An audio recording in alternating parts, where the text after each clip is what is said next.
Bonjour à tous, je m'appelle Kristen Milbury et au nom de la Fondation pour la conservation du saumon atlantique, je vous souhaite la bienvenue au webinaire d'aujourd'hui et la première webinaire du série de 2025 à 2026. Si vous souhaitez utiliser la traduction, rendez-vous dans le chat où vous trouverez les instructions pour vous connecter. If you want to use the translation for this webinar, please go to the chat where you will find instructions on how to connect to the available AI translation.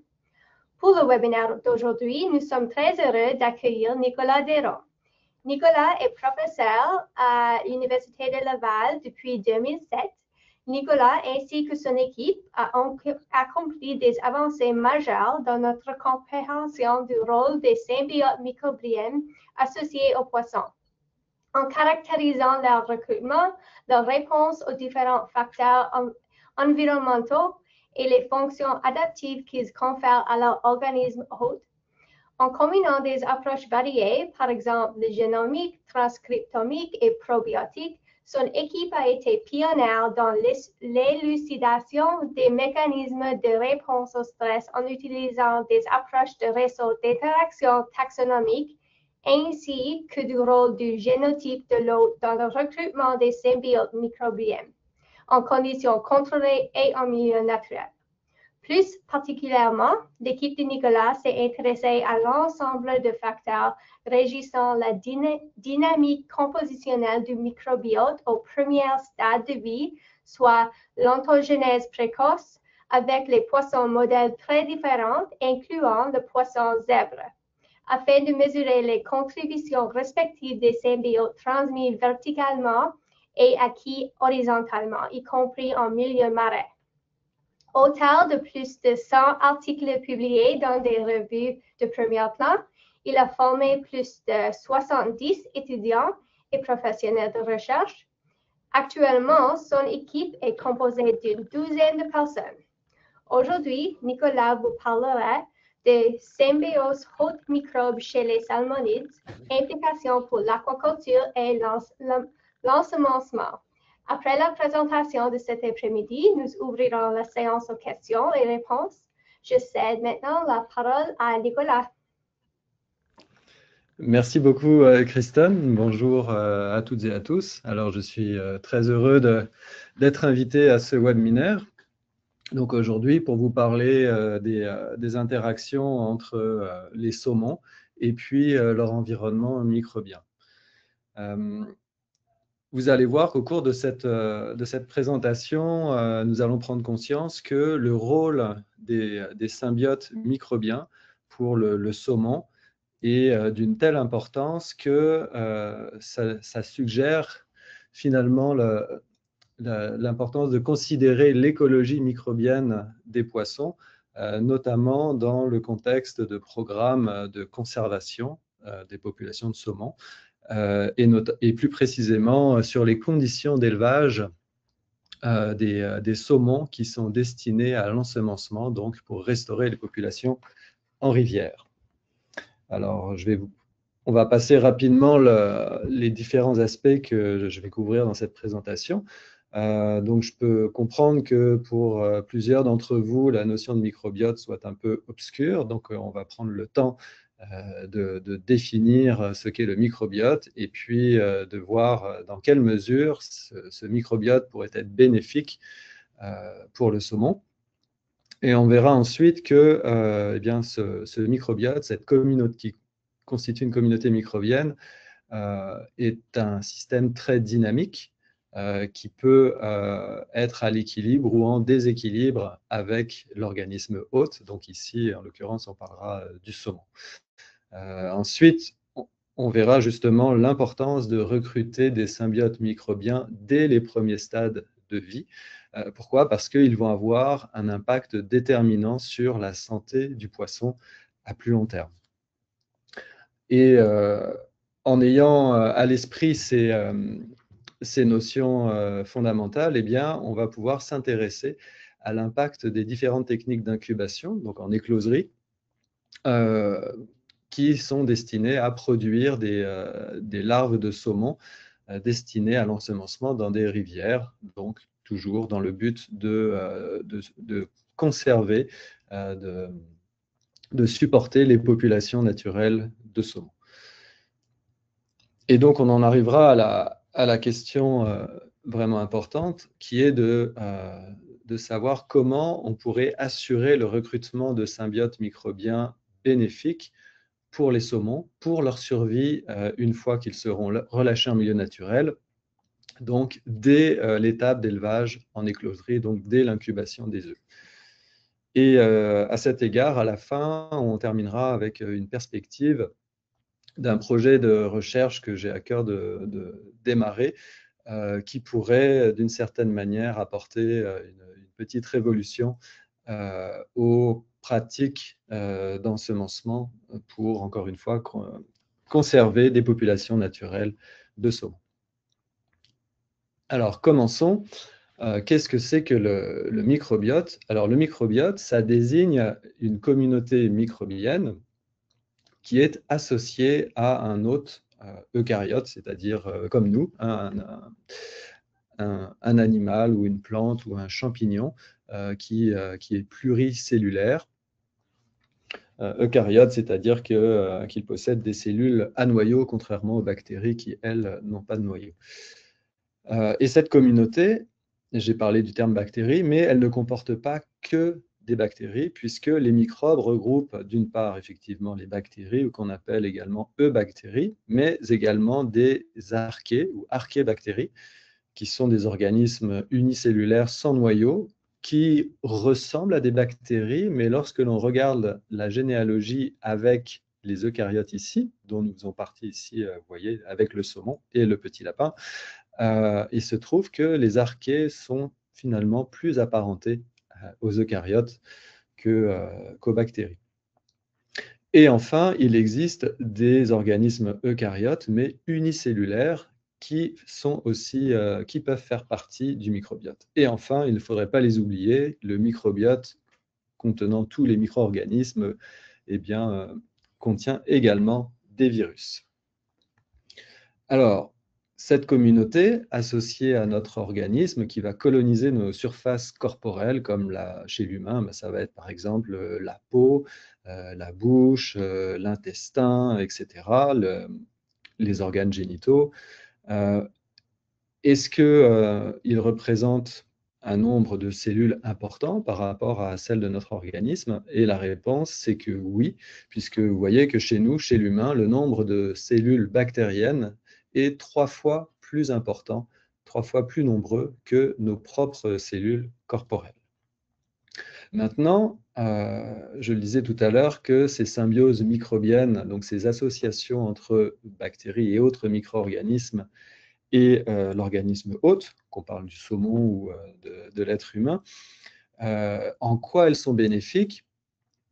Eh bien, on peut regarder ça sous l'angle du nombre de fonctions que possède notre génome. Donc notre génome, notre ADN, va coder pour un ensemble de protéines qui nous constituent, des protéines de structure et des protéines enzymatiques qui nous permettent de tirer de l'énergie de la nourriture que nous absorbons.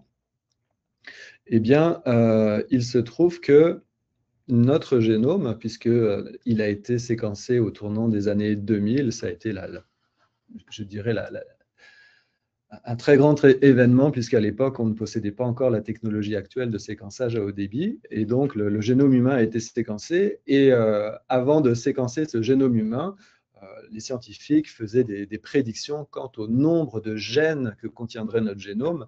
Et on spéculait à des valeurs de 100 000 gènes et au-delà, codant pour des protéines. Et lorsque le génome a été séquencé et annoté, en réalité, seule une toute petite partie du génome est annotée, et c'est celle qui contient les gènes codants pour des protéines. Eh bien, ça a été un désenchantement complet parce que on a réalisé que le noyau de nos cellules ne comporte que 20 000 gènes.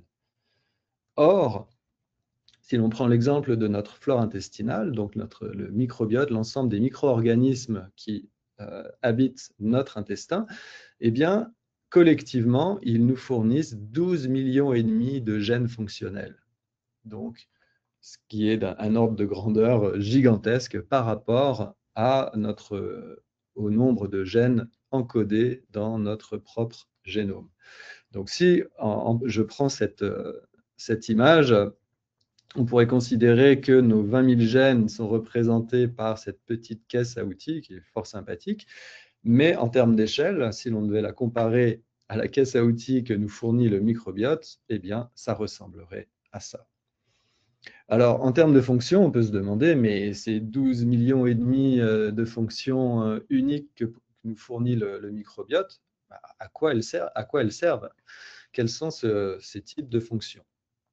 Alors, les premiers travaux, notamment sur le poisson zèbre, donc le zebrafish, un poisson modèle vertébré, mais également chez la souris et même chez l'humain, eh bien, les études ont concordé pour montrer que le microbiote intestinal va jouer un rôle essentiel dans la croissance. Donc, l'ensemble des fonctions microbiennes du microbiote intestinal vont favoriser ou du moins contrôler la croissance, mais également la réponse immunitaire. C'est-à-dire que nos symbiotes microbiens vont stimuler notre réponse immunitaire, vont entraîner notre système immunitaire à faire le tri entre des microbes qui nous seraient bénéfiques et des microbes qui nous seraient néfastes. Alors tout à l'heure, je vous disais que le microbiote est un système très dynamique et qui va répondre à un ensemble de facteurs extérieurs et même internes, puisqu'on parle d'interaction entre différentes espèces. On peut résumer en parlant que des bactéries, pour faire plus simple, mais imaginez que ces différentes espèces bactériennes qui peuplent notre intestin, eh bien, elles ont des relations les unes avec les autres, des relations en termes d'écologie, d'exploitation de niches, de partage de ressources. C'est-à-dire que, imaginez qu'une certaine bactérie va, par exemple, dégrader la mucine qui recouvre notre muqueuse intestinale, produire des métabolites qui, à leur tour, vont être utilisés par d'autres souches bactériennes qui vont produire à leur tour d'autres métabolites, et ainsi de suite. Donc, on peut imaginer un très grand réseau d'interaction entre ces différentes bactéries, et ce réseau d'interaction eh bien, va être sensible au changement de conditions environnementales. Alors, c'est ce que j'illustre ici en indiquant que des facteurs biotiques, c'est-à-dire liés à ce qui est vivant, et comme par exemple des parasites, le génotype de l'hôte, le stade de développement, et aussi abiotique, donc ce qui fait référence à des conditions physico-chimiques, par exemple le pH, la température, la salinité, etc. Donc pour le saumon, bien sûr, la salinité est importante. Eh bien, ces différents facteurs vont avoir un impact sur la composition et la fonction du microbiote. Alors nous, dans cet exposé, on va se concentrer sur des facteurs qui touchent directement le saumon.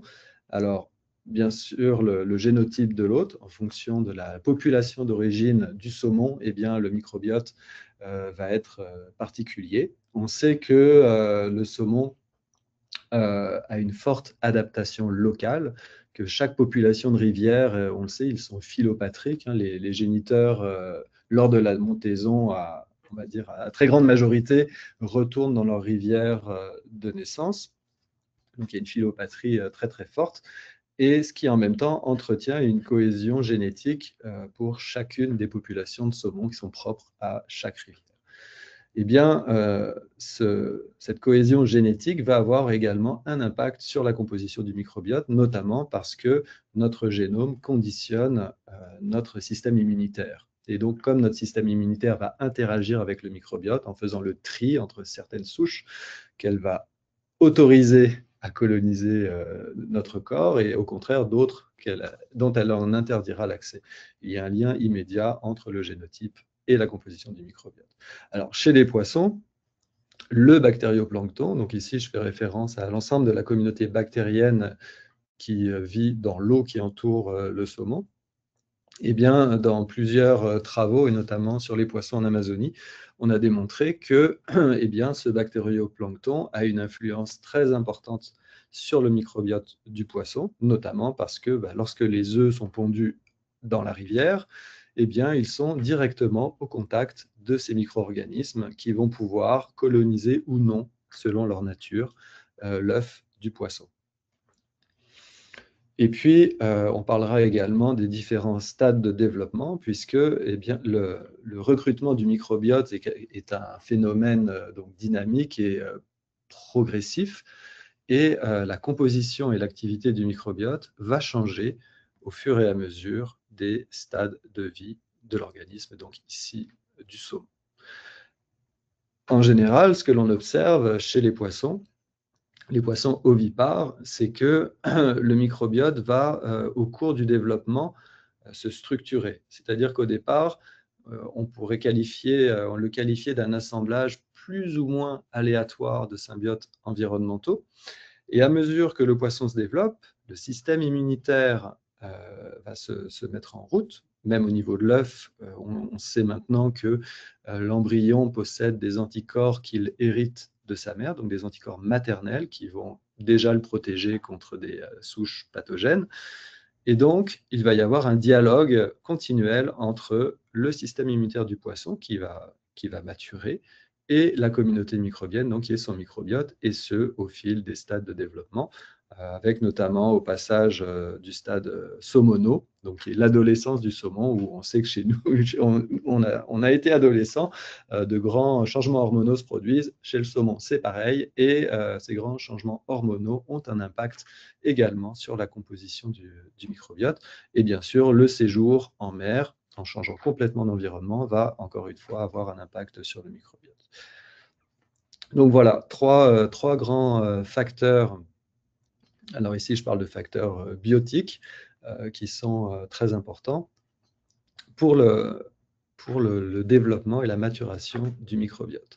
Or, la maturation de ce microbiote, elle est essentielle puisque c'est un microbiote équilibré qui va assurer au saumon eh bien, une conversion efficace de son alimentation en énergie, et également qui va assurer un fonctionnement optimal de son système immunitaire, tout en offrant directement également une barrière contre des agents pathogènes, tout simplement parce que de nombreuses souches vont produire des antimicrobiens naturels. Alors, ce qui nous amène à ce paradigme, donc ici, avec cette balance représente une simplification de trois grands types de microbes ou de bactéries, puisqu'on va essentiellement parler de bactéries, qui composent notre microbiote. Alors, parmi ces trois grands types, on reconnaît des souches bactériennes qui sont bénéfiques, qu'on va appeler des probiontes, et puis des souches bactériennes qui sont néfastes, donc comme par exemple des agents pathogènes opportunistes que l'on appelle des pathobiontes. Et puis, vous avez d'autres souches bactériennes qui sont ni bénéfiques ni néfastes, que l'on va appeler des souches commensales. Mais selon notre état physiologique, eh bien, ces souches commensales pourraient, dans certains cas, devenir plutôt bénéfiques, mais dans d'autres, elles peuvent devenir potentiellement néfastes. Donc ici, nous avons ce que l'on appelle un équilibre entre les souches bénéfiques et les souches néfastes. Elles interagissent entre elles. Et ici, on va parler donc, comme je viens de le dire, d'un équilibre que l'on appelle homéostasie, où vous avez finalement des interactions que l'on peut qualifier de positives entre les différents membres de ce microbiote. Et vous voyez que certaines souches ont la capacité de contrôler les agents potentiellement pathogènes, donc des souches opportunistes que l'on range, que l'on nomme, enfin qui font partie de ce que l'on appelle le pathobiome, et donc qui sont des pathobiontes. Et donc, lorsque nous sommes en bonne santé, que nous avons notre compte de sommeil, que nous mangeons correctement, que nous faisons de l'exercice, eh bien, ça ne veut pas dire que nous sommes exempts d'agents pathogènes, il peut y en avoir, sauf qu'ils sont sous contrôle de souches bénéfiques et qui empêchent tout simplement ces agents pathogènes opportunistes de déclencher des infections. Maintenant, je parlais d'une quantité de sommeil suffisante, d'une nourriture adéquate et d'exercice physique. Malheureusement, on est exposé à des facteurs de stress importants tous les jours, et c'est exactement la même chose pour les saumons. Et en cas de stress, qu'est-ce que ça va produire? Eh bien, c'est que les organismes, les membres de notre microbiote qui exploitaient des ressources des ressources en abondance, eh bien, pourrait ne plus être en mesure de les exploiter, tout simplement parce que le stress va nous faire sécréter des molécules comme le cortisol, par exemple, qui vont radicalement changer le répertoire de ressources disponibles. Et ce que ça va faire, eh bien, c'est que d'une part, ça va défavoriser les souches bénéfiques qui sont en fait des souches à croissance lente et très spécialisées en termes de niche écologique. Et ça va favoriser des organismes opportunistes qui, eux, sont généralistes, capables d'exploiter différentes niches et surtout à croissance très rapide. Donc, on va passer d'un état d'homéostasie vers un état de déséquilibre que l'on appelle dysbiose. Et cet état de dysbiose, s'il est maintenu, eh bien, peut aller déclencher une inflammation forte et déboucher sur des maladies et voire la mort du saumon si ça lui arrive. Vous voyez que dans ce cas-là, les souches bénéfiques, n'arrivant plus à exploiter correctement leur niche écologique, eh bien, ne sont plus en mesure de neutraliser, de contrôler les souches opportunistes. Et ces souches opportunistes, n'étant plus inhibées, en profitent pour déclencher des infections et envahir la communauté microbienne. Alors, il existe des mécanismes de résilience qui permettent finalement une réorganisation du microbiote pour revenir à l'état initial, donc d'équilibre entre les souches bénéfiques et les souches potentiellement néfastes. Et on va justement regarder comment ces mécanismes de résilience se produisent, quelles sont les interactions qui vont permettre de passer d'un état de dysbiose à revenir à un état de biose. Alors, revenons plus précisément à notre saumon. Donc, l'objectif, comme je le disais tout à l'heure, c'est d'avoir un saumon adulte qui a été en mesure de recruter un microbiote mature et qui va lui conférer une résilience, c'est-à-dire une capacité, en cas d'exposition à un stress, de revenir à un état d'équilibre. Alors, tout à l'heure, je vous disais que le recrutement du microbiote, eh bien, c'est un mécanisme, plutôt un phénomène qui commence dès la ponte des œufs, et que les premières souches qui sont recrutées vont avoir un rôle déterminant sur les suivantes. Donc ici, prenons l'exemple d'un saumon qui se développe en rivière. Donc il est issu de géniteurs qui se reproduisent naturellement en rivière. Et pour simplifier, on va se focaliser sur une souche microbienne particulière qui va avoir un effet bénéfique puisqu'il a une fonction anti-agent pathogène, en tout cas contre cette souche pathogène en particulier. Donc, imaginons que cette souche bénéfique est recrutée dès le départ sur les œufs, puis le microbiote va petit à petit se complexifier, d'autres souches microbiennes vont être recrutées, et ce recrutement va être dépendant des premières souches microbiennes qui se seront associées à l'œuf, tout simplement parce que ces souches-là vont commencer à transformer les ressources disponibles et donc vont offrir finalement un nouveau paysage de ressources avec les métabolites excrétés. Et donc, ces nouvelles métabolites excrétées vont pouvoir éventuellement être utilisées par d'autres souches et ainsi de suite. Donc, vous voyez, le microbiote se complexifie. Et notre souche pionnière qui a un avantage anti-agent pathogène, eh bien, elle est toujours bien présente et elle va permettre aux poissons de résister contre l'infection d'un agent pathogène et produire un microbiote mature et conférer donc une grande résilience au saumon adulte qui aura toutes les chances de pouvoir revenir se reproduire dans sa rivière natale. Alors maintenant, voyons comment ça pourrait se passer dans le cas d'un programme d'ensemencement où les œufs de saumon, bien qu'issus de géniteurs sauvages prélevés dans la rivière, sont incubés en écloserie. Donc, avant, je veux revenir sur ce que j'appelle donc l'effet fondateur. La démonstration d'avant, que l'on vient de voir, nous montre que les premières souches bactériennes recrutées sur les œufs vont avoir un effet déterminant sur la santé du poisson adulte. Alors, dans une écloserie, qu'est-ce qui va changer par rapport à une naissance en rivière, eh bien, c'est que le microbiote pionnier en écloserie, si je prends l'exemple d'une écloserie, celle qu'il y a à l'Université Laval, donc qui est alimentée par de l'eau de la municipalité de la ville de Québec, eh bien, cette eau est très différente de l'eau d'une rivière à saumon. Par conséquent, si l'on considère que l'on élève des saumons pour les ensemencer dans une rivière en particulier, je vais prendre l'exemple de la rivière romaine sur la côte nord, puisqu'on va on va en reparler ensuite, eh bien, les symbiotes clés dont a besoin le saumon pour survivre dans la rivière romaine sont absents de l'eau de l'écloserie. Donc, vous voyez, je reprends notre amie la bactérie bleue. Dans l'écloserie à l'Université Laval, elle n'est pas présente et par conséquent, elle ne sera pas recrutée sur les œufs. Les œufs vont recruter d'autres souches qui n'ont pas grand-chose à voir avec les souches disponibles dans la rivière. Et lorsque l'alevin va être ensemencé en rivière, il va avoir un microbiote différent des alevins nés en rivière.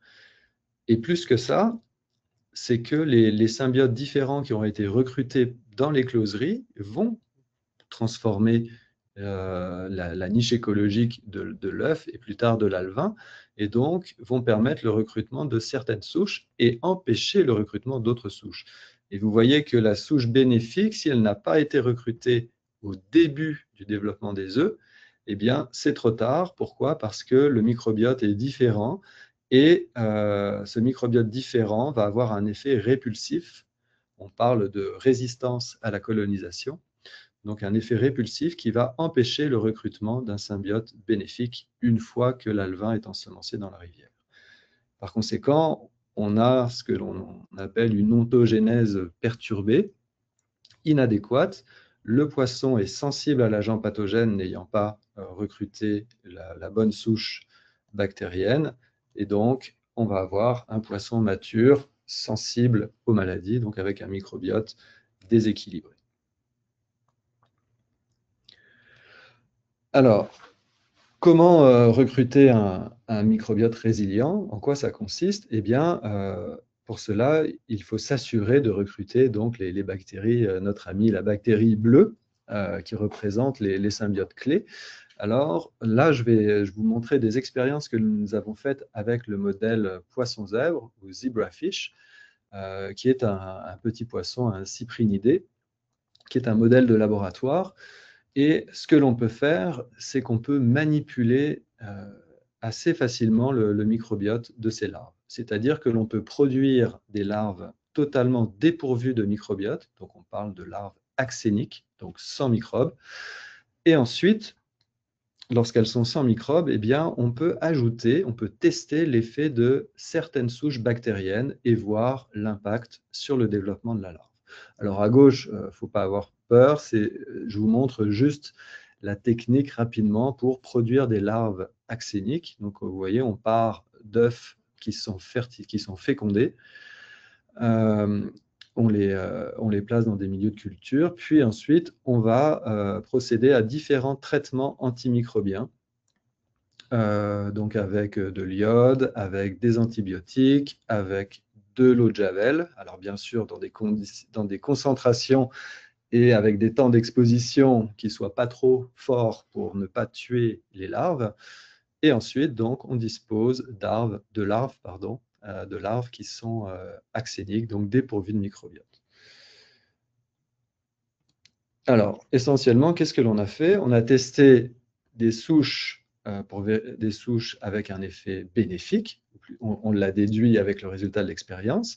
Donc, que se passe-t-il lorsque l'on ajoute une souche bénéfique? Eh bien, on a un poisson avec un microbiote qui lui permet un développement optimal. On a également testé l'ajout de souches donc néfastes et on les a qualifiées de néfastes. Pourquoi? Parce qu'on a observé un effet délétère sur le poisson avec des mortalités significativement plus importantes que chez les contrôles, c'est-à-dire des poissons avec microbiote. Et dans le premier cas, eh bien, on a mesuré un taux de survie qui était significativement meilleur qu'avec les plus mauvaises bactéries.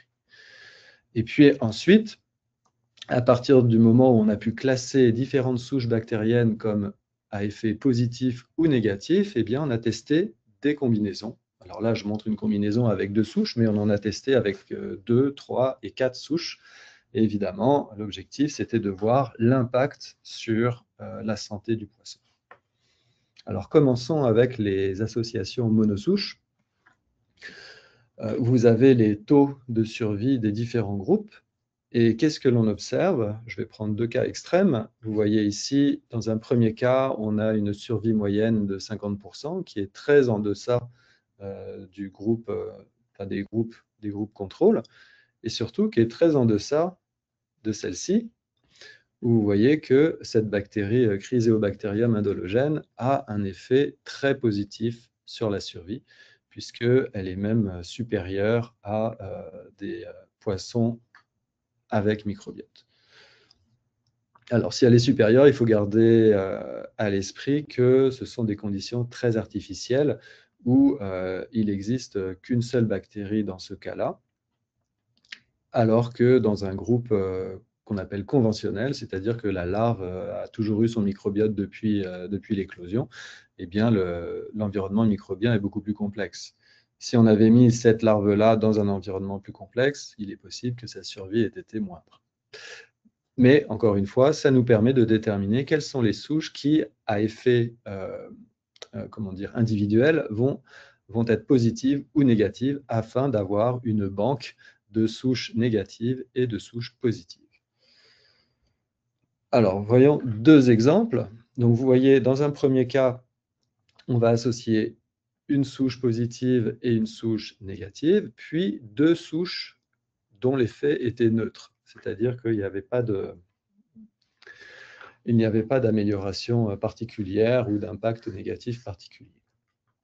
Et dans un deuxième cas, on a associé 2 souches négatives avec une souche positive. Alors c'est sûr qu'a priori, on pourrait se dire que là, ça pourrait être à peu près neutre comme effet, et qu'ici, on pourrait s'attendre à un effet négatif, sachant qu'on a mis 2 souches négatives et une positive. Et vous allez voir que c'est un petit peu compliqué. C'est que dans le premier cas, ou plutôt c'est pas si simple, dans le premier cas, eh bien, l'interaction entre ces 4 souches a produit un effet négatif, vous voyez, avec un faible taux d'éclosion, le plus faible des différents groupes. Et donc, on voit que finalement, l'effet positif a été inhibé par l'ensemble des souches à effet négatif. Et dans l'autre cas, eh bien, l'association entre une souche qui administrée individuellement était positive et 2 souches qui, administrées individuellement, avaient un effet négatif, eh bien, qu'est-ce que ça montre? C'est que l'interaction entre les 3 va avoir un effet très positif, et vraiment très positif, puisque l'ensemble des répliques, vous voyez, on n'a pas de barre d'erreur. Qu'est-ce que ça veut dire?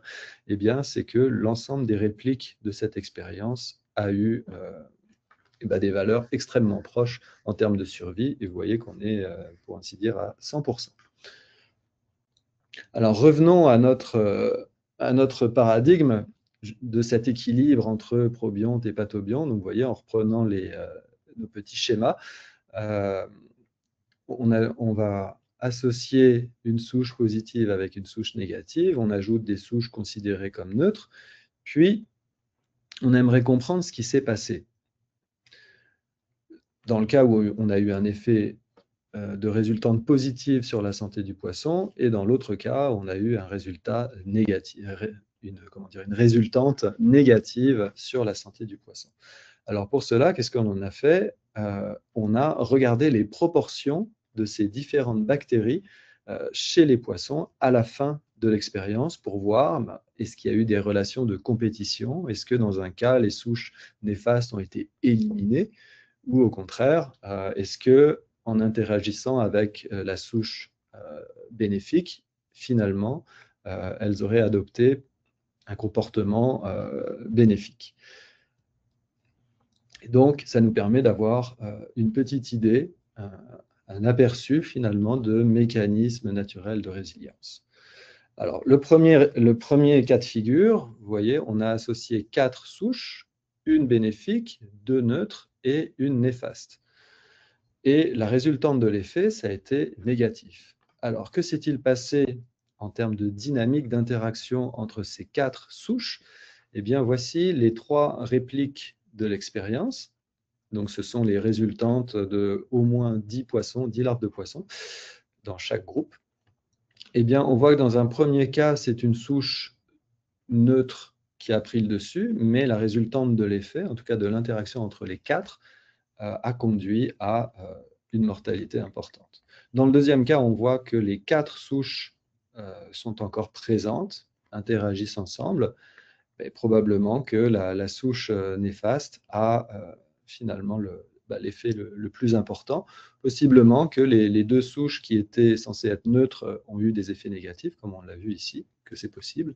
Et dans le troisième cas, on a donc l'invasion de la seule souche à effet négatif.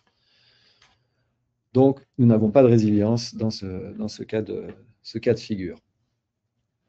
Alors, dans le cas où on a eu de la résilience, avec 2 souches négatives au départ, une souche positive et une souche neutre, eh bien, vous voyez que dans les 3 cas, la souche bénéfique persiste et probablement est en mesure de contrôler les autres. Alors maintenant, on pourrait s'intéresser à ce qui se passe en rivière versus écloserie chez le saumon. Et c'est ce que... ah oui, et avant ça, je voulais parler de l'importance du bactérioplancton, c'est-à-dire des souches bactériennes qui sont présentes dans une rivière. Leur importance pour le bon développement du poisson. Alors là, on va voyager un peu puisqu'on va aller en Amazonie. Et pourquoi je vous emmène en Amazonie? Parce que l'écosystème amazonien présente des conditions physico-chimiques extrêmement contrastées dans lesquelles certaines espèces de poissons arrivent à survivre. Alors, quelles sont ces conditions physico-chimiques extrêmes? D'une part, vous avez une eau qu'on appelle l'eau blanche, qui est, on va dire, une eau plutôt accueillante, puisque le pH est neutre, avec de fortes concentrations en ions, qui permet une production primaire élevée. Donc, pas d'effort physiologique particulier du poisson à faire pour prospérer dans cette eau. En revanche, il existe ce que l'on appelle les eaux noires, qui sont très, très chargées en matière humique, et ce qui rend le pH extrêmement acide. Alors 2,8, ce sont des valeurs vraiment extrêmes, mais le pH est plutôt autour de 5,6. Et ces eaux sont extrêmement pauvres en ions.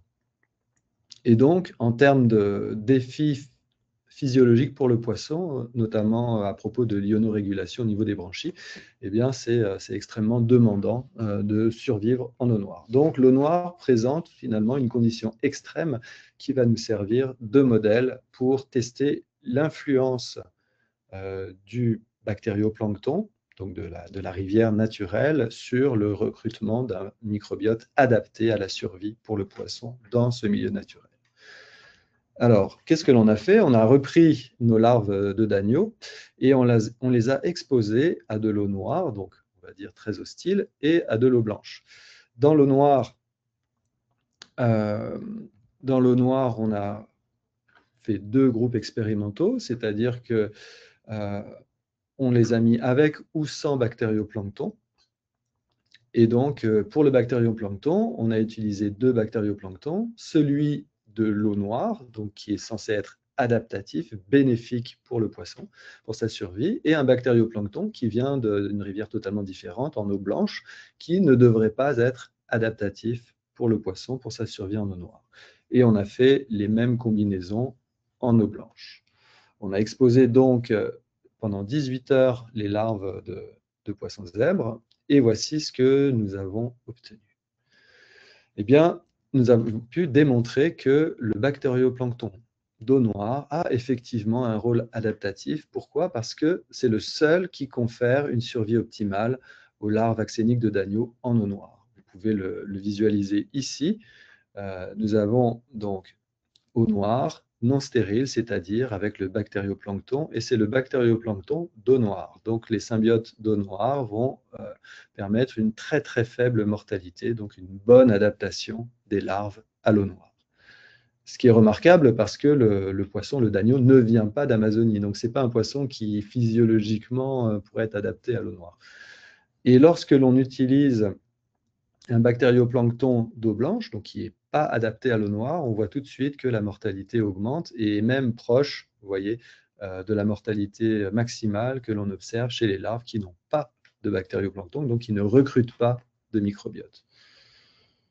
Et l'eau blanche, je vous disais que l'eau blanche, c'est plutôt une eau accueillante. Et ce qui est frappant, c'est que peu importe le microbiote, qu'il y en ait un ou qu'il n'y en ait pas, qu'il soit d'eau blanche ou d'eau noire, la survie est très très bonne.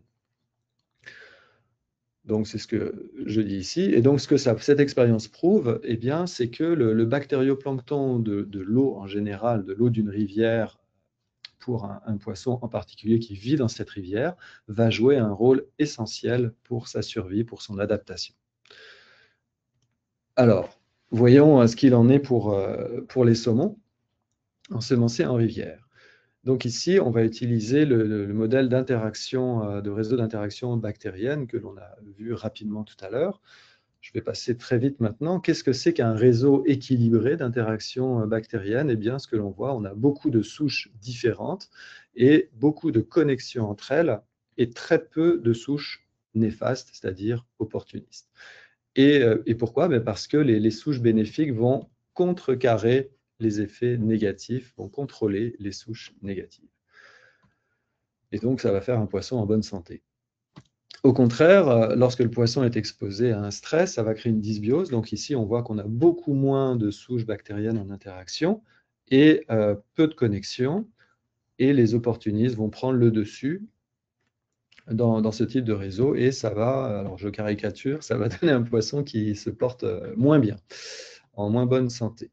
Alors regardons maintenant ce qui se passe sur des tacons O+, après 3 mois de vie dans la rivière.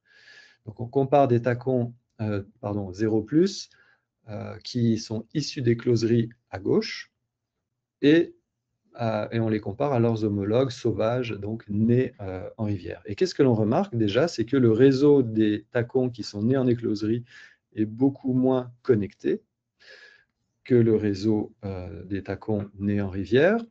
Ce que l'on observe également, c'est que vous avez des souches qui sont considérées comme opportunistes, que vous voyez en abondance ici, et ces mêmes souches que l'on retrouve ici sont beaucoup moins abondantes.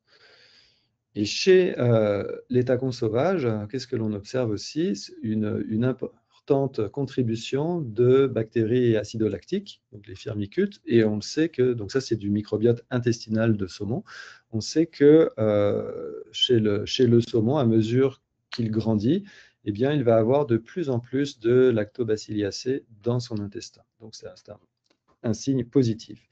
Donc vous voyez que les tacons issus des closeries sont plutôt enrichis en souches potentiellement opportunistes, alors contrairement aux sauvages, chez lesquels, vous voyez, ces souches potentiellement opportunistes ont beaucoup moins d'influence. Alors, l'impact des techniques d'incubation pour l'élevage des salmonidés, on le voit que ça peut avoir un impact plutôt négatif dans les programmes d'ensemencement, de conservation de populations naturelles de saumon, et avec des taux de mortalité qui peuvent être très élevés. Vous voyez, pour le saumon atlantique, là on parle en termes d'incubation.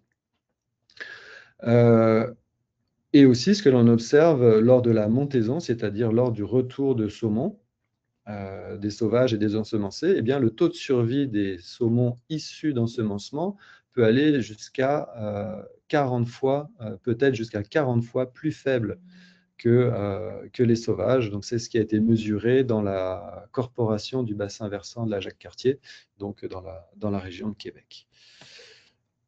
Donc, si en termes d'ensemencement, on a réglé la question de l'influence du génotype de l'hôte en utilisant des géniteurs prélevés dans le milieu naturel, eh bien, qu'est-ce que l'on pourrait améliorer encore en utilisant, en assurant le recrutement d'un microbiote optimal à partir des symbiotes de la rivière? Donc, quelle marge de progression on pourrait avoir sur le succès des ensemencements en prenant en compte l'écologie microbienne? Donc, comment recruter des symbiotes microbiens de la rivière en écloserie? Donc, ce qu'on pourrait imaginer, c'est isoler et cultiver des souches microbiennes de l'environnement et de les ajouter dans l'écloserie. Sauf que très peu de souches sont cultivables. Moins de 5% des souches microbiennes sont cultivables. Et ça, c'est essentiellement lié au fait que la plupart interagissent entre elles et donc ne peuvent survivre individuellement sur un milieu de culture.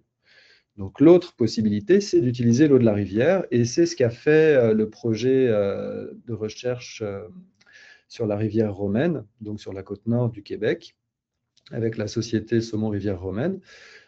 Et c'est ce que je vais vous présenter, c'est-à-dire l'impact de l'élevage en écloserie alimentée soit en eau municipale, comme ici à l'Université Laval, soit une écloserie alimentée directement avec l'eau de la rivière, donc sur la rivière Romaine, qui est donc la station de la société Saumon Rivière Romaine.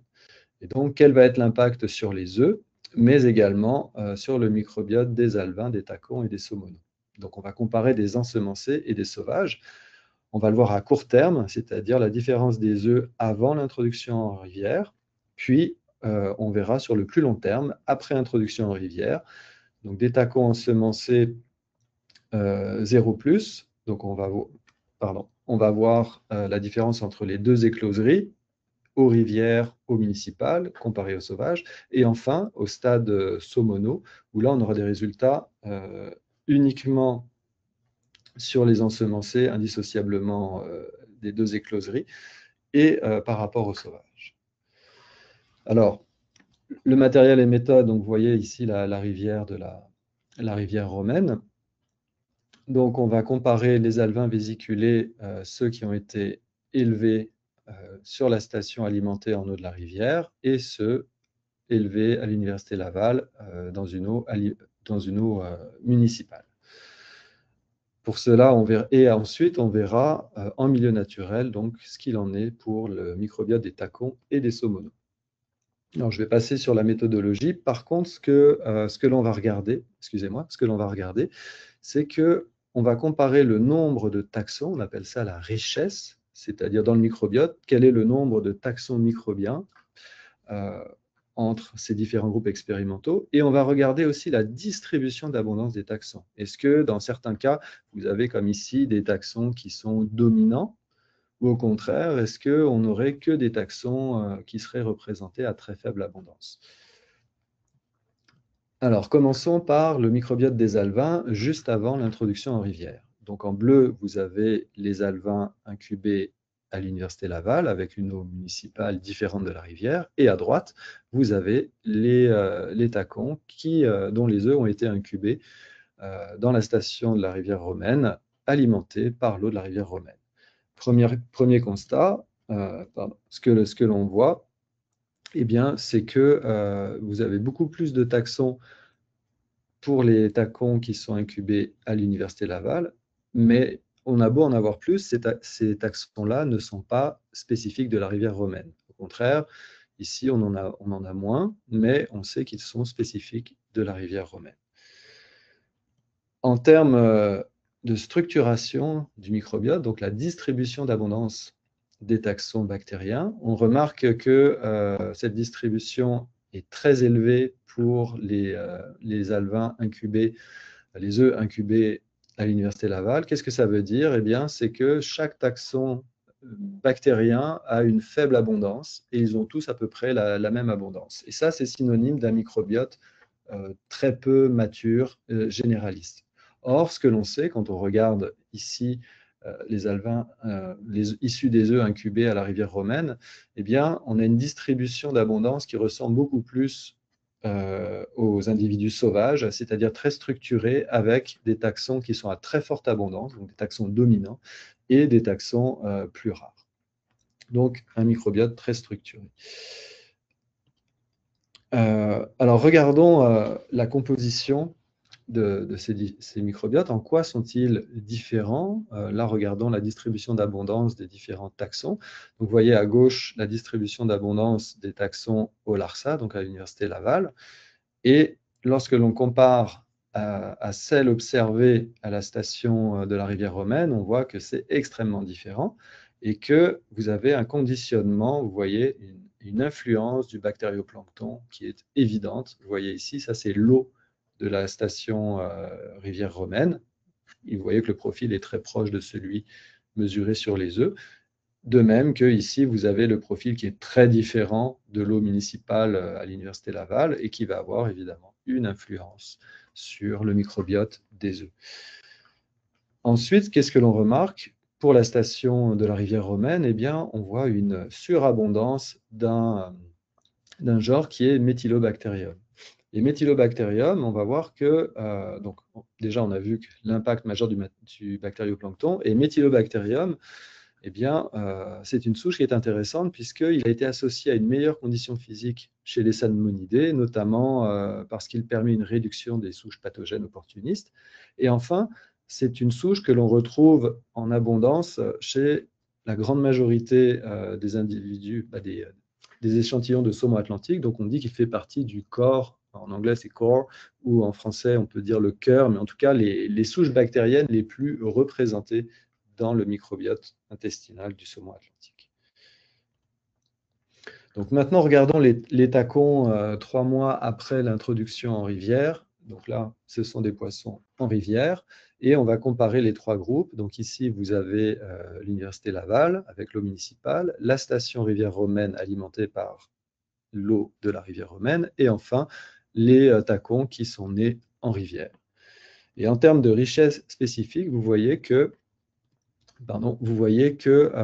ceux qui sont incubés dans la station rivière romaine eh bien, ont une richesse intermédiaire entre ceux de Laval et ceux qui sont nés en nature. Donc, on a déjà une influence intéressante de l'incubation avec l'eau de la rivière. Ensuite, en termes de distribution d'abondance, là, c'est moins évident puisqu'on voit que l'équitabilité, donc la distribution d'abondance, est plus proche entre les 2 groupes d'incubation, c'est-à-dire incubés à l'Université Laval et à la rivière Romaine. Qu'en est-il au stade en termes de distribution d'abondance des taxons? Malgré tout, on remarque alors là, il n'y a pas de valeur statistique, mais quand on regarde le profil, on voit que les tacons issus de l'écloserie de la SSRR ont un profil qui est plus proche des tacons sauvages. Maintenant, passons aux saumonaux, donc échantillonnés 3 ans après l'introduction en rivière. Et qu'est-ce que l'on remarque? Eh bien, c'est qu'il y a une empreinte très très forte du lieu d'élevage et donc de la période d'incubation. Ce qui nous montre, comme je le disais plus tôt dans la présentation, que les premiers stades de développement, l'exposition à une communauté microbienne au premier stade de développement va avoir un effet déterminant sur les stades ultérieurs de vie du poisson. Et donc là, on voit une signature très différente entre les deux groupes expérimentaux. Les saumonaux nés en rivière vont avoir un nombre de taxons plus important par rapport à ceux qui finalement ont été incubés avec de l'eau municipale. Par contre, en ce qui concerne la distribution d'abondance, celle-ci est comparable. Et enfin, une autre façon de le voir, c'est quand on regarde les abondances relatives de différents taxons, eh bien, on se rend compte que pour certaines souches, vous voyez, c'est là où les différences sont les plus marquées, puisque vous avez en vert marron, les individus qui sont issus d'ensemencement.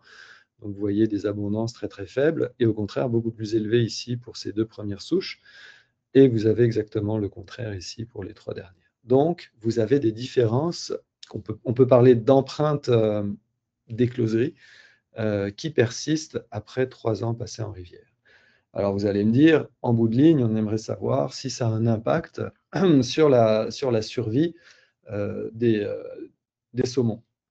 Et donc ça, c'est un des chapitres de la thèse de doctorat de Loan Fauché, qui a pu justement estimer les pourcentages de survie aux différents stades, donc des larves, des tacons et des saumonaux, pour des alevins ensemencés et élevés, incubés dans la station de la rivière romaine et ceux qui ont été incubés à l'Université Laval.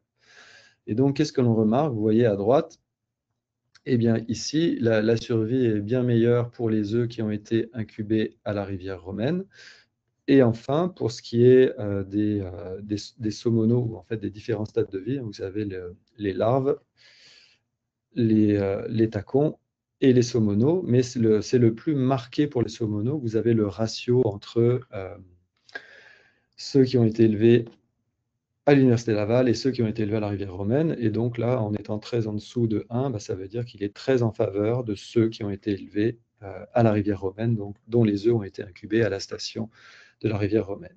Et vous avez, et donc là, on parle d'individus qui appartiennent à la population de la rivière romaine. Or, il se trouve qu'il y a 2 rivières qui sont ensemencées, sauf que donc l'autre rivière, c'est la Puy-Jalon, mais les individus de la Puy-Jalon sont également incubés à la station SSRR. Et comme l'eau de la Puy-Jalon est différente de la SSRR, on a, de façon tout à fait frappante, eh bien, un effet négatif où là, ce serait finalement les alevins incubés à l'Université Laval dans une eau qui est totalement différente de l'eau de la rivière Puy-Jalon, donc de leur rivière d'origine, qui va avoir un meilleur effet. Comme quoi, finalement, on insiste encore sur le fait que l'eau de la rivière d'origine va avoir un effet bénéfique sur les souches qui sont destinées à coloniser cette rivière. Voilà, donc ce résultat suggère que l'exposition précoce à l'eau de la rivière d'origine est déterminante pour la survie des individus ensemencés. Donc vous voyez, encore une fois, la station SSRR est alimentée par l'eau de la Romaine et non celle de la Puy-Jalon. Elle favorise donc les individus de la Romaine. Alors en conclusion, les pratiques d'ensemencement qui maintenant favorisent les alevins non vésiculés de manière à éviter le nourrissage avec de la nourriture artificielle, eh bien, ces alevins doivent recruter des symbiotes microbiens propres à leur rivière pour avoir la meilleure acclimatation possible à leur milieu naturel. Donc la question, c'est comment recruter des symbiotes microbiens naturels en écloserie, mais en écloserie, on est exposé à des maladies, et donc tout en minimisant le risque d'infection. Alors c'est la dernière partie qui va aller assez vite, j'en ai je pense pour moins de 5 minutes. Donc d'après les résultats jusqu'à présent, tout pousse à croire que l'idéal serait d'avoir des stations d'incubation par rivière qui bénéficient d'un programme d'ensemencement. Et c'est sûr qu'en termes de logistique, de coûts, de personnel spécialisé, ça paraît peu réalisable. Et par conséquent, c'est pour ça que je propose une autre façon de procéder qui permettrait de centraliser les élevages pour produire des larves destinées à l'ensemencement de différentes rivières qui finalement reposeraient sur l'utilisation d'incubateurs à biofiltration. Alors, nous l'avons déjà testé, et je vous en parlais rapidement. Les avantages des incubateurs en eau recirculée, nous l'avons testé dans le cadre d'un programme, un projet de recherche du programme Innovamer. Et donc, les systèmes en recirculation vont favoriser un environnement microbien stable et bénéfique. C'est-à-dire qu'avec une forte activité microbienne, mais qui favorise des souches spécialistes, très spécifiques donc de ressources, vont générer un milieu très pauvre en ressources qui va neutraliser les souches généralistes. Donc, grâce à une compétition pour les ressources, ces types d'incubateurs vont favoriser les souches spécialistes et bénéfiques, comme la fameuse bactérie bleue, et qui, par compétition, vont exclure les souches généralistes et opportunistes. Donc, en appliquant cette approche qui est très bénéfique, puisque cette approche novatrice d'écologie microbienne, elle a pu démontrer au cours des 20 dernières années sa pertinence chez d'autres espèces de poissons pour les stades ultérieurs de développement, c'est-à-dire qu'il a été démontré que ça favorise l'appétit des alevins, leur croissance et leur résistance au stress. Et nous, dans le cadre de notre projet de recherche, on a utilisé l'omble de fontaine comme salmonidés modèle. Et ce que l'on a pu montrer ici avec les systèmes d'incubateurs en recirculation, eh bien, c'est qu'on pouvait avoir un gain jusqu'à 23% de survie par rapport à des incubateurs sans biofiltration. Donc ça, sur une expérience de 3 mois à 10 degrés.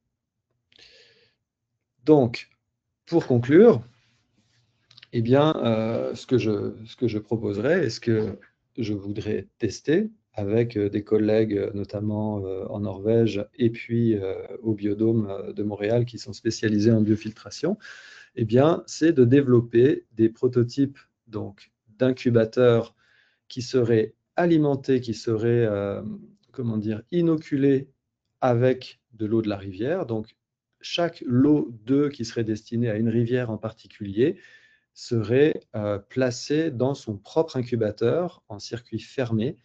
Et cet incubateur serait conditionné avec la communauté microbienne de la rivière vers laquelle sont destinées les futures larves. Et donc ça, de cette manière, on pourrait s'assurer que les œufs pondus par les géniteurs de la population ciblée puissent recruter les symbiotes microbiens clés de la rivière pour leur assurer finalement la maturation d'un microbiote résilient et qui permettent aux poissons d'être résistants aux maladies dans son milieu naturel. Alors à ce sujet, il y a des étapes qui sont importantes. C'est qu'en salmoniculture, il est pratiquement incontournable de désinfecter les œufs. Et ça c'est une étape importante parce que, on le sait notamment grâce aux résultats de nos collègues norvégiens, eh bien, c'est que le microbiote du fluide ovarien, donc des femelles saumon, lors de la ponte, eh bien, il est transmis aux œufs et ils vont coloniser la surface de l'œuf, vont potentiellement apporter des fonctions bénéfiques. Or, lorsque les œufs sont désinfectés en salmoniculture, eh bien, il y a possibilité de perdre ces symbiotes microbiens. Donc, ce serait aussi une étape à considérer. Et en utilisant un système en recirculation qui minimise les risques d'infection, mais peut-être qu'on pourrait décider de s'affranchir de la désinfection des œufs de manière à assurer une transmission des symbiotes maternels sur les œufs de saumon et par là même assurer une meilleure survie. Donc, j'ai terminé. Je peux parler très rapidement de la stratégie de financement de ce projet que j'ai appelé Salmo K+. K+, voulant dire qu'on va enrichir le microbiote des larves de saumon avec des souches bénéfiques, spécialistes et à croissance lente et qui vont assurer un environnement microbien contrôlé. Donc, plusieurs programmes peuvent permettre le financement de ce type de projet. Il y a le programme ex-Innovamer, qui s'appelle maintenant Innovation bioalimentaire, et qui concerne également les pêcheries et les aquacultures commerciales. Donc ça, c'est quelque chose que l'on peut faire avec une ou des entreprises d'aquaculture, mais également des organismes à but non lucratif. Le CIRSA, donc le Centre interuniversitaire de recherche pour le saumon atlantique, est déjà partie prenante de ce projet avec des contributions d'infrastructures, mais également une contribution en argent. Et ça se ferait en partenariat avec la rivière Sainte-Marguerite, puisque la station expérimentale du CIRSA s'y trouve. Et enfin, ce qui nous donnerait le plus gros levier, bien sûr, c'est le programme de subvention Alliance du CRSNG, qui va finalement contribuer en multipliant par 2 les contributions argent de tous les partenaires. Voilà, donc je vais terminer en remerciant évidemment tous les membres de mon équipe qui ont produit l'ensemble de ces résultats. Et puis, bien sûr, les collaborateurs tout au long de notre projet avec la Société Rivière Romaine, donc les différents présidents, et puis l'ensemble du personnel du LARSA ainsi que du Biodôme. Je vous remercie. Excellent. Merci beaucoup, Nicolas. C'était une excellente présentation. C'est tout le temps dont nous disposons aujourd'hui. Alors, si vous avez des questions pour Nicolas, vous pouvez contacter lui directement à l'adresse courriel que je vais mettre dans le chat ou à nous contacter à la Fondation et nous lui transmettons la question directement.